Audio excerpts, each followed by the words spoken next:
کی زلفوں کی سنا کی بزم میں میری عروس فکر کو، میری فکر کی دلہن کو ساری بہار حشت خلد، حشت کہتے ہیں 8 کو، فارسی میں حشت کہتے ہیں ساری بہار حشت خلد، 8 جنت کی ساری بہاریں حضور کی زلفوں کی خوشبو کے سامنے کیا ہے؟ چھوٹا سا عطر دان ہے۔ ساری بہار حشت خلد، چھوٹا سا عطر دان۔ جب جنت 8 جنت کی بہاریں جس کی زلفوں کے سامنے چھوٹا سا عطر دان ہو تو اس زلفوں کی خوشبو کا عالم کیا ہوگا؟ یہ حضور کی زلفیں ہیں۔ اب مولانا نے وہ شعر پڑھا، رخ دن ہے یا مہر سما، حضور کا چہرہ دن ہے یا آسمان کا سورج ہے، مہر سما۔ یہ شاعری کے لب ہے، انداز ہے، رخ دن ہے، شاعری ہے، یہ صرف شاعری ہے۔ یہ 2 جملے، رخ دن ہے یا مہر سما، چہرہ ہے یہ آسمان کا سورج ہے۔ اب عشق کو کہتا ہے، پہلے شاعری ہے پیچھے عشق ہے، یہ بھی نہیں یہ بھی نہیں۔ حضور کا چہرہ دن ہے یا آسمان کا سورج ہے، یہ شاعری ہے۔ پھر کیا کہتے ہیں؟ یہ بھی نہیں وہ بھی نہیں، نہ ان کا چہرہ دن ہے نہ ان کا چہرہ آسمان کا سورج ہے۔ دن کہوں تو کس منہ سے کہوں، اس لیے کہ والضحیٰ کہہ کے قرآن تو ان کا چہرہ بیان کرتا ہے۔ دن کو خیرات ملتی ہے ان کے چہرے سے۔ یہ کہتے ہیں شب زلف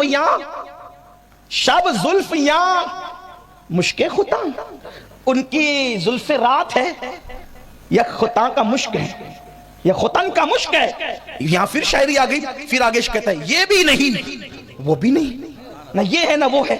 پھر آگے بہت بیان کرتے کہتے ہیں بلبل نے گل ان کو کہا، بلبل ان کو گل کہہ رہی ہے، قمری نے سروے جاں فضا، قمری نے کیا کہا کہ وہ سرو ہے، کہتے ہیں حیرت نے جھنجھلا کر کہا یہ بھی نہیں وہ بھی نہیں۔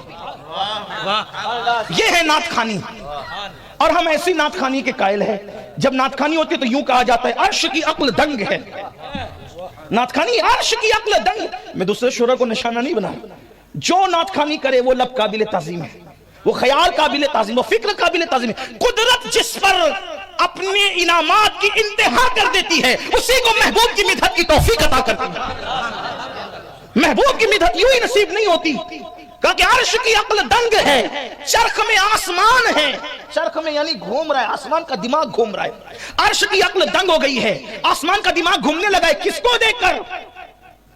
کس کو دیکھ کے؟ عرش کی عقل دنگ ہے، چرخ میں آسمان ہے، جانے مراد اب کدھر، ہائے تیرا مکان ہے۔ حضور کی بلندی اور وسعت کو دیکھ کر کے آسمان کا دماغ چکرانے لگا ہے، عرش کی عقل دنگ ہو گئی کہ حضور یہ جو جانے مراد ان کا مقام اور ان کی حدوں کی انتہا کہاں ہے، ان کی بلندی اور رفعت کی انتہا کہاں ہے؟ اس پر نہ عرش کا دماغ کام کر رہا ہے اور آسمان تو چکرا رہا ہے۔ یہ ہے نعت خوانی۔ جس نے بھی نعت خوانی کی، حضرت امیر خسرو نے کی، پری پیکر نگارے سر و قد لالا رخسارے، سراپا آفت دل بود شب جائے کہ من بودم، خدا خود میرے مجلس بود اندر لامکا خسرو، خدا خود میرے مجلس بود اندر لامکا خسرو، محمد شم محفل بود شب جائے کہ من بودم۔ حضرت سیدی سعدی شیرازی رحمت اللہ علیہ نے کہا بلغ العلا بکمالہ کشفا دجا بجمالہ حسنت جمیع خصالہ صلو علیہ وآلہ۔ یہ انہوں نے کہا، اور بھی کہا اسی طرح علامہ جامی نے کہا تنم فرسود جا پارا زی ہجرہ یا رسول اللہ، دلم پشمرد آوارا زی سیاہ یا رسول اللہ، جو سوئے من گزر آری منے مسکیز ناداری فدائے نقش نالینت کنم جا یا رسول اللہ، اور زی جامع حب تو مستم بزنجیرے تو دل بستم نمی گویم کے من ہستم سخندہ یا رسول اللہ، چو بازو شفاعت را کشائی بر گناہ گارا مکن محروم جامی را دراہاں یا رسول اللہ۔ ایک مقام پر کہتے ہیں نسیمہ جانب بطحا گزر کن ز احوال محمد راہ خبر کن۔ اس طریقے سے بہت سی نعتیں کہی گئی ہے، بہت سے شعراء نے کہی، بہت کہی۔ اقبال کہتے ہیں لوح بھی تو قلم بھی تو تیرا وجود الکتاب۔ غالب نے کہا تھا غالب ثنائے خواجہ بیزدہ گزاشتیم ذات پاک مرتبہ دانے محمد است۔ جگر مراد آبادی نے کہا تھا کہ ایک رند ہے اور مدحت سلطان مدینہ۔ اس طریقے سے نہ ختم ہونے والا نعتوں کا سلسلہ ہے اور وہ کبھی ختم نہیں ہوگا۔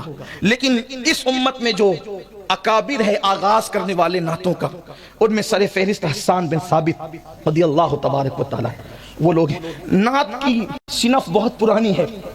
یہ ہوئی کیوں؟ نعت کیوں پڑھی گئی؟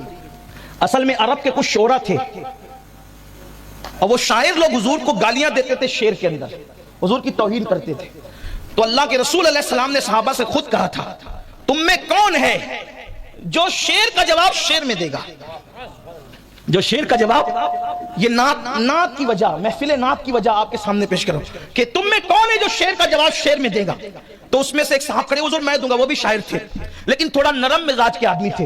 انہوں نے ان کا جواب دیا، یعنی دشمنان رسول کا جواب دیا شعر کے انداز میں. حضور نے کہا تو بہت نرم اور ہلکا ہلکا جواب دیتا ہے، کوئی مجھے ایسا چاہیے جو شدت سے جواب دے، یعنی ہلکا پھلکا نہیں، اس کے لہجے میں شدت ہونی چاہیے.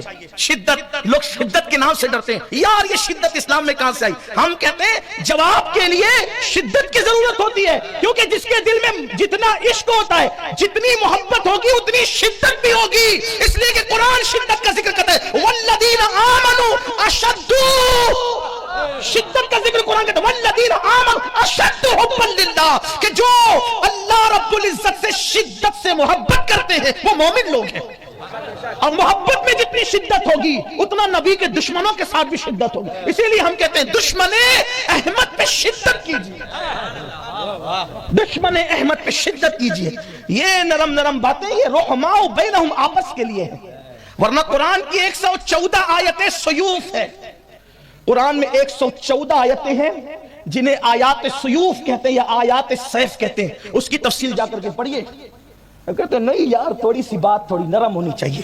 بالکل نرم ہوگی، کس کے ساتھ؟ رحماء بینہم، اپنوں کے ساتھ. لیکن جب دیکھو کوئی نبی سے غداری کر گیا، حضور سے دشمنی کر گیا، حضور کی بے ادبی کر گیا، کہ اب وہ کوئی ہو، کسی ملک کا صدر ہو، سیکریٹری ہو، کسی شہر کا ایم ایل اے ہو، ایم پی ہو، کوئی مولوی ہو، کسی کی رعایت نہیں ہوگی. کیوں؟ اس لیے کہ کلمہ جس کا پڑھا ہے اس سے محبت شدت سے ہے. ابھی آگے اگر وقت رہا تو بتاؤں گا کہ محبت کی شدت کیا ہوتی ہے. تو حضور نے فرمایا کہ ذرا شدت والا جا، کیونکہ ادھر سے شدت سے تیر آ رہے ہیں جملوں کے، جواب شدت سے ہونا چاہیے. تو حضرت حسان کھڑے ہوئے اور حسان بن ثابت نے شدت سے جواب دیا. جب جواب شدت سے دیا حضور نے خوش ہو کر کے دعا دی، اللہم اجد الحسان بروح القدس. اللہ جب تک حسان میری طرف سے ان میرے دشمنوں کو جواب دیتا رہے تو جبریل کے ذریعے سے اس کی مدد فرماتا رہے.